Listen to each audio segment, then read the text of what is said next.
आरोपींना 24 तासात अटक करा, नाहीतर लवकरच भव्य निषेध मोर्चा काढणार.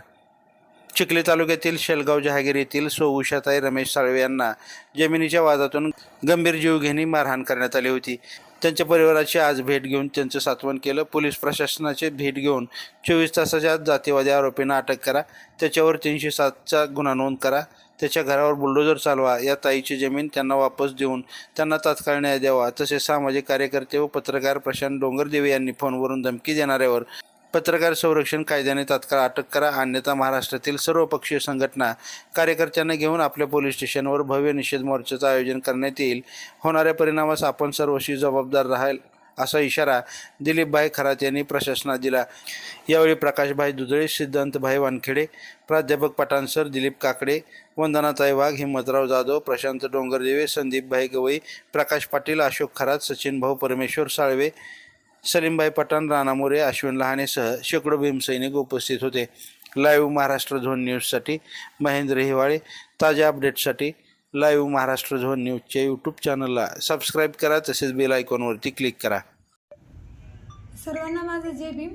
माझं नाव प्रतीक्षा रमेश साळवे, राहणार शेलगाव जहागीर, तालुका चिखली, जिल्हा बुलढाणा.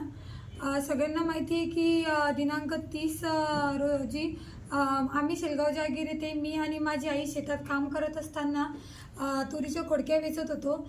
तेव्हा शिवाजी किसन शिराळे, किसन सुखदेव शिराळे, जिजाबाई किसन शिराळे आणि सुनील किसन शिराळे या 4 लोकांनी माझ्या आईला शेतातून ओढत नेलं होतं. खूप बेदम मारहाण केली होती. लाकडी काठ्यांनी आणि लोखंडी रॉडनी मारलं होतं. तिच्या गुप्त ठिकाणी मारलेलं आहे आणि तिची साडी वर करून बलात्कार करायचा प्रयत्न केला आणि मला सुद्धा खूप त्यांनी धमक्या दिल्या की तुझ्यावरही बलात्कार करतो आणि तुलाही तू कोणाकडे जाती तर जा, काय करती तर कर, अशा धमक्या तिथं जातीवाचक शिवीगाळ त्यांनी मला केली होती. या संपूर्ण प्रकरणामध्ये झाल्यानंतर या दोषीवर कारवाई करण्यासाठी पहिल्या दिवशीपासून माझ्या आंबेडकरी चळवळीच्या सर्व समाज कार्यकर्त्यांनी, पूर्ण माझ्या समाजाने, सगळ्या लोकांनी मला खूप मदत केलेली आहे आणि त्यांच्यामुळेच मला न्याय भेटणार आहे हे मला माहिती आहे. माझी विनंती आहे की 307 गुन्हा लवकरात लवकर दाखल झाला पाहिजे.